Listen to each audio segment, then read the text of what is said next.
할렐루야. 하나님께서 오늘도 우리에게 새 날을 주셨습니다. 말씀으로 시작하는 복된 하루 될 수 있기를 소망하면서 오늘 우리에게 주시는 말씀 잠언 8장 1절부터 21절까지의 말씀 함께 봉독하고 말씀 나누겠습니다. 1절부터 제가 먼저 봉독하겠습니다. 지혜가 부르지 아니하느냐, 명철이 소리를 높이지 아니하느냐. 그가 길가의 높은 곳과 내거리에 서며 성문 곁과 문어기와 여러 출입하는 문에서 불러 이르되, 사람들아, 내가 너희를 부르며 내가 인자들에게 소리를 높이노라. 어리석은 자들아, 너희는 명철할지니라. 미련한 자들아, 너희는 마음이 밝을지니라. 너희는 들을지어다. 내가 가장 선한 것을 말하리라. 내 입술을 열어 정직을 내리라. 내 입은 진리를 말하며 내 입술은 악을 미워하느니라.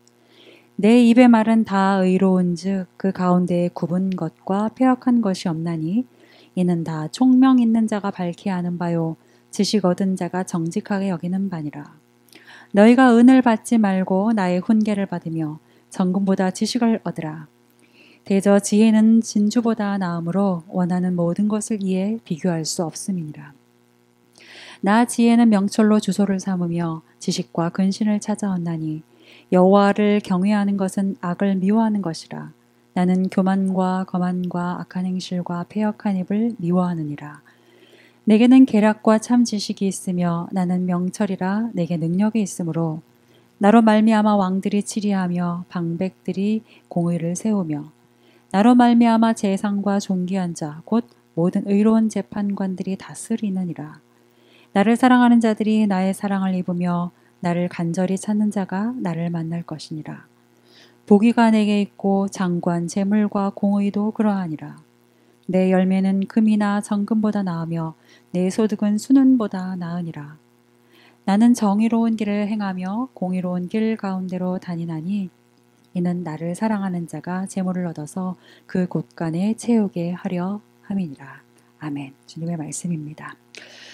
어제 잠언 7장의 말씀을 통해서 우리가 삶에서 타협하지 말고 지켜내야 할 명령들이 있다라는 것 우리가 함께 말씀으로 나누었죠. 그 대표적인 것이 바로 음란과 관련된 유혹이었습니다. 여러분, 이 시대는 음란을 개인의 취향이나 하나의 문화쯤으로 여기는 경향이 있죠. 그런데 성경은 그렇게 말하고 있지 않습니다. 음란은 인간이 범죄한 이후로 줄곧 사람을 미혹해온 악 중의 악이었고 또 언제나 존재해왔고 언제나 그 힘은 사실 막강했습니다. 그리고 언제나 그 결론은 사망에 이르게 하는 것이었죠. 그래서 솔로몬은 그 음란의 유혹을 조심해야 한다라고 교훈하고 있는 것이고요. 특별히 젊은이들에게 더욱더 강조해서 교훈하고 있습니다. 음란의 유혹이 인간에게 그렇게 치명적인 것은 이제 음란이 가지고 있는 특성 때문인데, 첫째, 음란은 매우 보암직하고 심지어 때론 아름답다라고 느껴지게끔 하기도 합니다. 그렇게 사람을 속인다는 것이죠. 그 속임은 매우 관교해서 유혹당하는 자가 내가 지금 유혹당하고 있다라는 것을 미처 깨닫지도 못할 만큼 그 시선과 그 마음을 불같이 마비시켜 버리죠. 끌어당기고 마비시킵니다. 유혹당하는 사람을 보는 사람의 입장에서는 그가 너무나 미련해 보이는데 정작 그 자신은 그것을 몰라요. 자신은 즐거운 줄 알고 있고 자신의 악행을 아무도 모르고 있다, 못 보고 있다라고 생각을 하죠. 결국 음란의 유혹은 그 사람을 죽음과 사망에 이르게 합니다. 성경은 말하고 있습니다. 이러한 음란을 경계하라고요. 이러한 유혹을 이기는 길은 주님의 말씀뿐이니 그 말씀을 지키고 그 말씀의 법을 마음에 깊이 새겨라라고 말하고 있습니다. 오늘 우리 자신과 특별히 우리의 자녀들에게 잘 가르치고 또 잘 교훈해야 할 것이 바로 어제의 말씀이었다라는 것 기억하시고 항상 우리 자신과 우리의 자녀들을 가르치고 교육하는 데 부족함이 없기를 바랍니다. 모든 삶의 유혹과 악으로부터 우리를 지키는 단 하나의 길, 어제의 말씀을 이어서 오늘은 우리에게 지혜를 통해서 가르쳐 주고 있는데요. 이제 오늘 말씀은 지혜의 부르심에 응답하고 지혜의 유익을 누리는 삶이 어떠한 삶인가, 우리가 말씀을 좀 다시 한번 한 구절 한 구절 읽어가면서 새겨볼 수 있기를 바랍니다. 1절부터 3절까지의 말씀을 우리가 다시 한번 읽겠습니다. 1절부터 3절입니다. 시작. 지혜가 부르지 아니하느냐, 명철이 소리를 높이지 아니하느냐, 그가 길가의 높은 곳과 내거리에 서며 성문 곁과 문 어귀와 여러 출입하는 문에서 불러 이르되.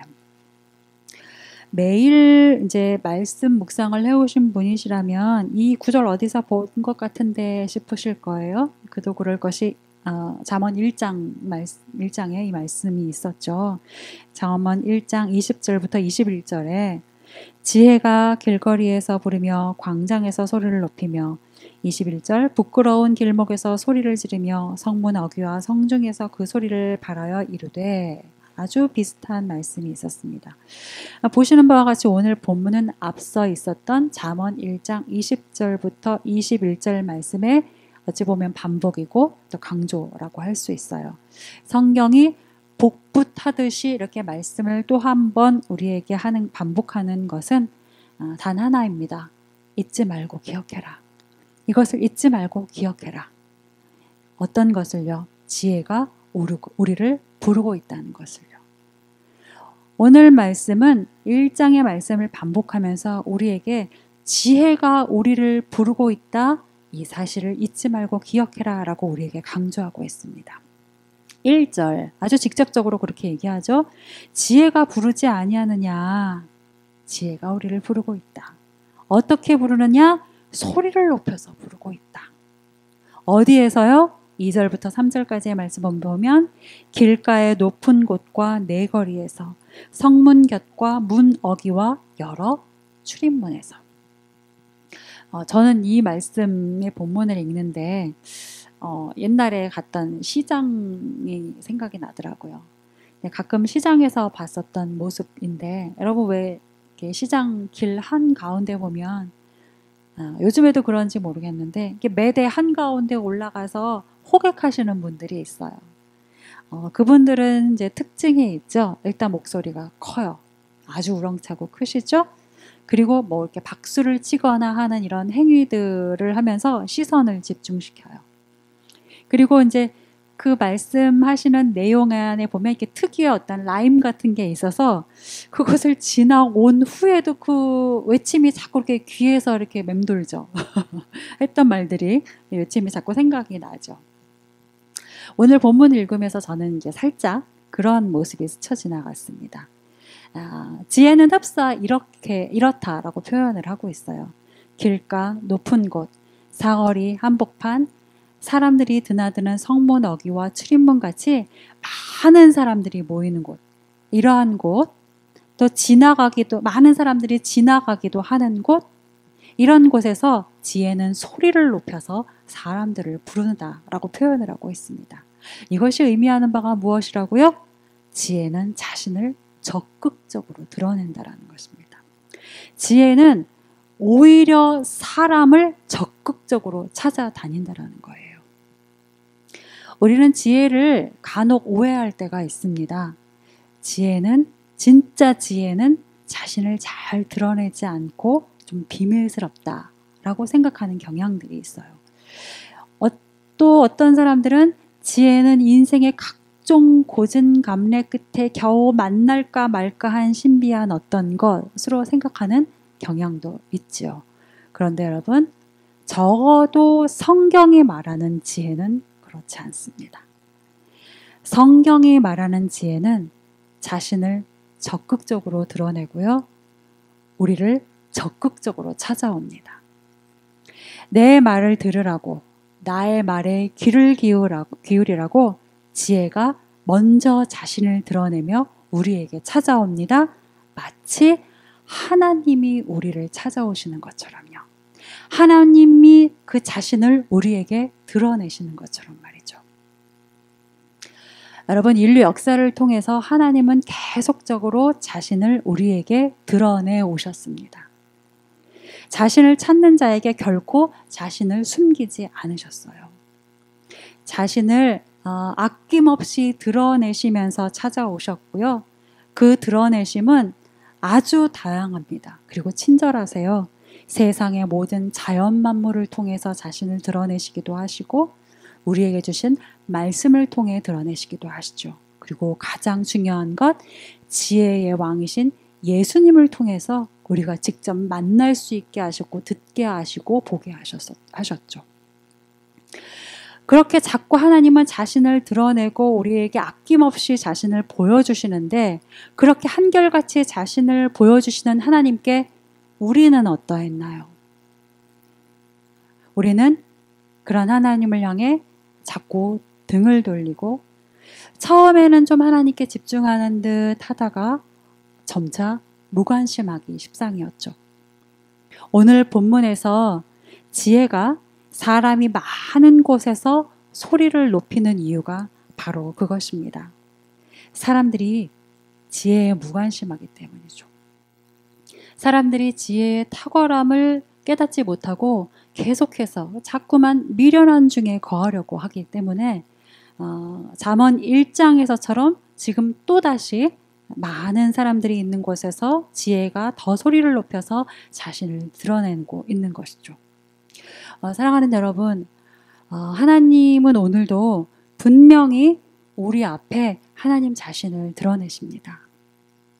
오늘 이 말씀의 시간을 통해서 또 사람들과의 관계를 통해서 심지어는 굴러다니는 돌 조각을 통해서라도 하나님은 우리 안에 하나님이 어떤 분이신지를 계속해서 말씀하시고 보여주세요. 그러니 여러분, 하나님이 멀리 계신다라고 낭망하거나 슬퍼하시지 마십시오. 하나님은 나의 느낌보다 훨씬 가까이 계십니다. 그 하나님 깊이 경험하는 오늘 복된 하루 되실 수 있기를 간절히 소망합니다. 4절부터 5절 이후로의 말씀을 계속해서 보시면 지혜가 자신을 이제 의인화시켜요. 나라고 표현을 하죠. 의인화시켜서 말을 하고 있습니다. 4절부터 5절까지의 말씀 함께 읽겠습니다. 시작. 사람들아, 내가 너희를 부르며 내가 인자들에게 소리를 높이노라. 어리석은 자들아, 너희는 명철할지니라. 미련한 자들아, 너희는 마음이 밝을지니라. 지혜가 스스로를 나라고 하면서 사람들을 호명하죠. 사람들아, 또 인자들아, 어리석은 자들아, 미련한 자들아. 앞서 1절부터 3절은 이제 지혜가 많은 사람들이 모이는 곳 혹은 오가는 곳에서 소리를 높이는 그 모습이 어찌 보면 이제 일방적으로 외치는 것처럼 오해될 여지가 있어요. 그런데 오늘 이 본문 4절부터 5절 이후는 그렇지 않습니다. 지혜가 사람이 되어서 사람의 눈을 맞추듯이 사람들을 향해 호명을 하고 있는 그런 뉘앙스예요. 나는 일방적으로 외치는 것이 아니요 한 사람 한 사람을 부르고 있다라고 우리에게 말하는 듯해요. 사람들아, 인자들아, 인자들은 사람의 자손들아 라는 뜻이죠. 특별히 어리석은 자들아, 미련한 자들아 하면서 어리석은 자, 미련한 자들을 부르고 있어요. 여러분, 우리 가운데 어리석지 않은 사람 있나요? 미련하지 않은 사람 있습니까? 여러분, 어리석지 않고 미련하지 않다고 장담하실 수 있습니까? 지혜로운 줄 알고 달려왔는데 와보니까 내가 얼마나 구멍이 많은 사람인지 적어도 나는 알잖아요. 남들은 왜 이렇게 저 사람은 하는 게 이렇게 미련할까라고 내가 종종 비판하고 판단하기도 했었는데 알고 보니 사실 세상 미련한 사람이 나였구나 라면서 나 자신의 미련함을 나중에서야 깨닫게 되는 경우도 참 많지 않습니까? 그래서 더 부끄러워지기도 하고요. 오늘 말씀은 이 말투 자체가 뭐뭐 해라, 뭐뭐 할지니라 라고 하는 명령이기 때문에 매우 권위 있는 말씀으로 표현되지만 사실 그 안에는 미련하고 어리석은 우리를 향한 그 하나님의 안타까운 마음, 지혜자이신 하나님의 그 애틋한 마음이 담겨 있습니다. 완전한 지혜자이신 하나님의 그 명령의 준엄함과 함께 그 안에 담겨져 있는 우리 인생을 향한 안타까움, 그 헤아릴 수 없는 애틋한 마음이 이 말씀 안에 있어요. 여러분 이 말씀을 기억하시면서 오늘 그 애틋하게 부르시는 하나님의 말씀 앞으로 더 가까이 나아갈 수 있기를 바라요. 6절부터 9절까지의 말씀을 계속해서 보시면 너희는 들을지어다 내가 가장 선한 것을 말하리라. 내 입술을 열어 정직을 내리라. 내 입은 진리를 말하며 내 입술은 악을 미워하느니라. 내 입의 말은 다 의로운즉 그 가운데에 굽은 것과 패역한 것이 없나니 이는 다 총명 있는 자가 밝게 아는 바요 지식 얻은 자가 정직하게 여기는 바니라. 6절부터 9절 그리고 요래 말씀은 지혜의 가치, 뭐랄까요? 지혜의 고결함을 우리에게 가르쳐주고 있습니다. 첫 번째 지혜는 정직하고 또 선하다고 해요. 지혜는 선하고 정직한 것을 말합니다. 선하다는 건 바르다라는 것이고 정직하다라는 것은 이게 곧다, 공평하다라는 의미가 있어요. 세상이 말하는 지혜로움은 다분히 자기중심적이죠. 내가 뜻하는 바를 누구보다도 빠르게 또 완전하게 성취해내는 그런 방식, 그러한 결과를 보면서 사람들은 지혜롭다라고 말하곤 해요. 그러나 성경이 말하는 지혜로움은 그렇지 않습니다. 성경이 말하는 지혜로움은 매우 관계적이고 또 매우 이타적이에요. 내가 뜻하는 바를 위해서 수단과 방법을 가리지 않는 방식이 아니라 하나님의 선하신 뜻을 위해서 바른 방식으로 굽지 않은 공평한 방법으로 사는 것, 이것을 지혜롭다라고 말하고 있죠. 지혜의 가치입니다. 또한 지혜는 진리를 말하며 악을 미워합니다. 지혜의 고결함이 바로 이것으로부터 비롯되는 것이죠. 지혜는 진리를 말하며 악을 미워해요. 여러분 여기서 진리, 히브리어로 이 진리는 에메트인데 이 에메트라는 단어가 히브리어 자음 알파벳의 가장 첫 번째 자음, 그리고 중간에 있는 자음, 그리고 가장 끝에 있는 자음으로 구성된 단어예요. 이 에메트라는 단어가 뭘까요? 진리는 앞에서 보나 뒤에서 보나 언제나 옳은 것이고 진리는 과거에도 현재에도 그리고 미래에도 변함없이 언제나 영원토록 옳은 것이라는 것이죠. 완전한 것이라는 거죠. 진리는 그러한 것이고 그래서 우리 하나님이 바로 진리의 하나님이신 것입니다. 계속해서 지혜의 말은 의롭다라고까지 말하고 있어요.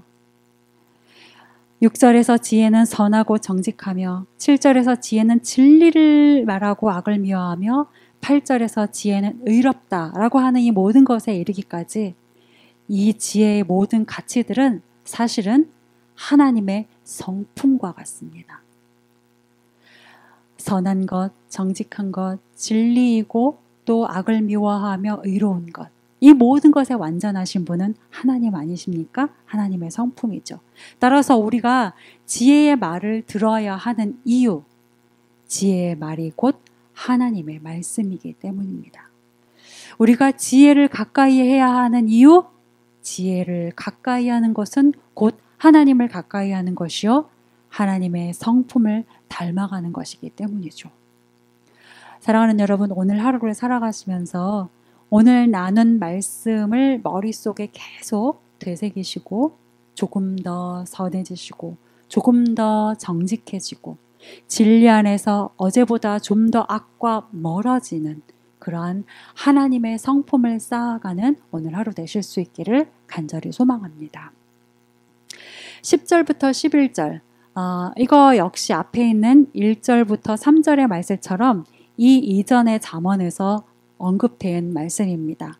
10절에서 11절 말씀은 이렇게 말하고 있죠.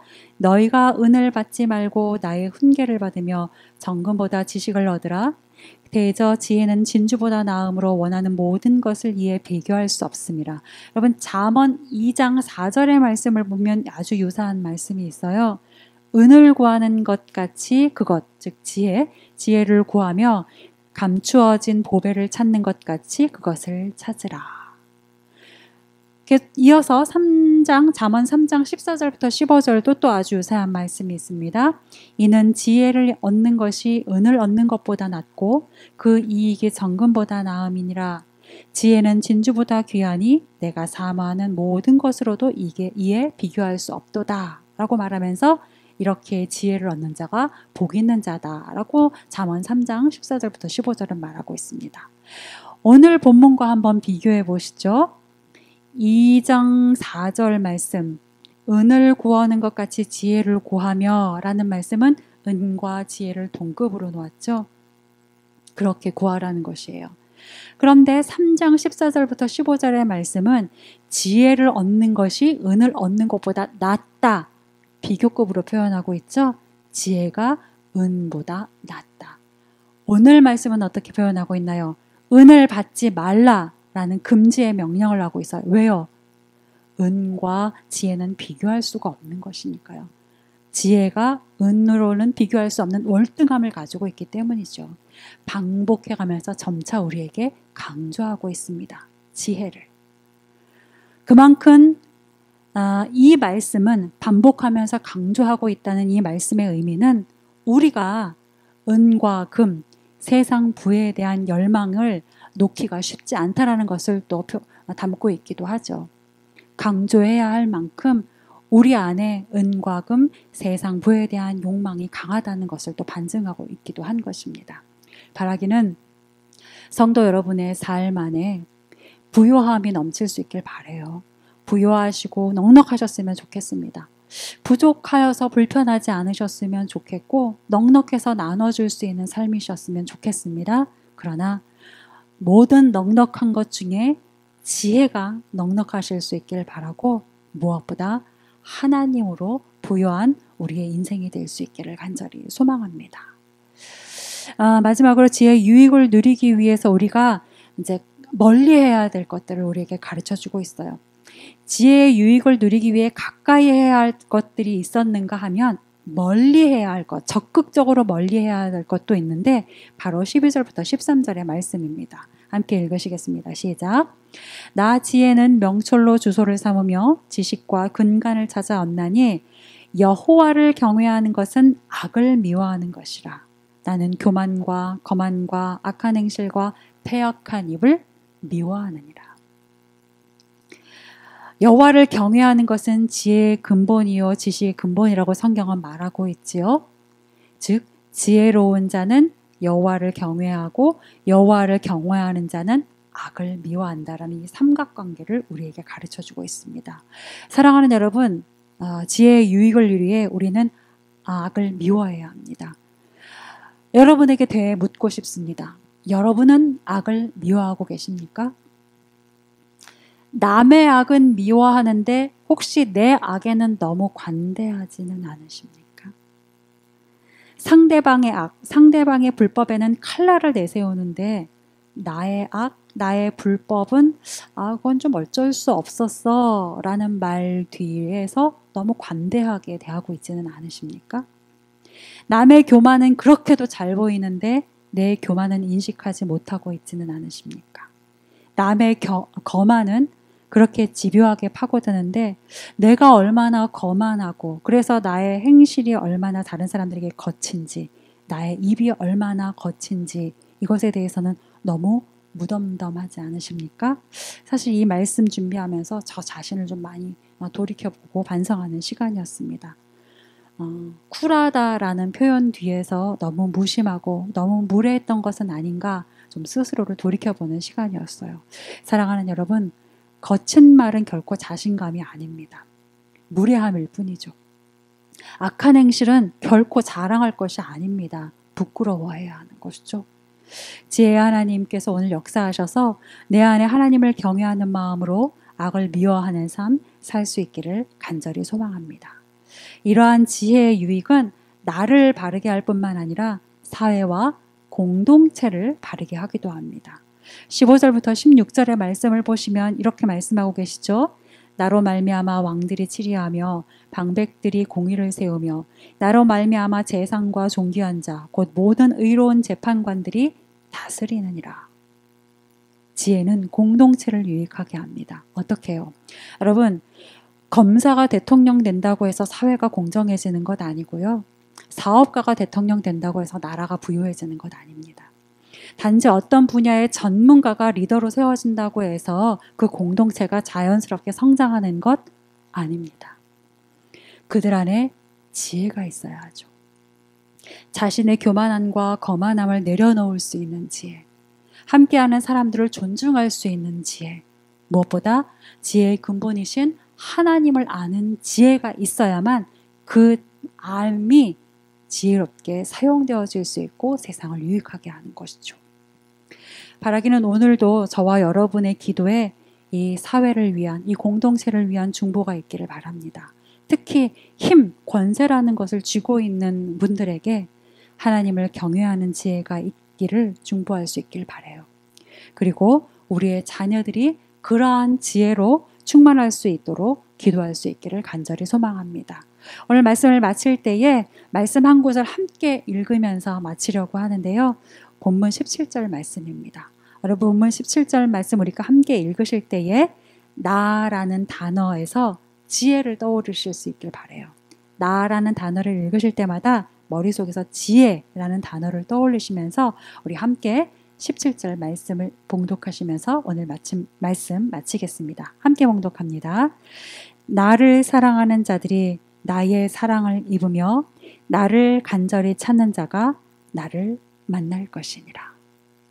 말씀을 기억하면서 함께 기도하시겠습니다.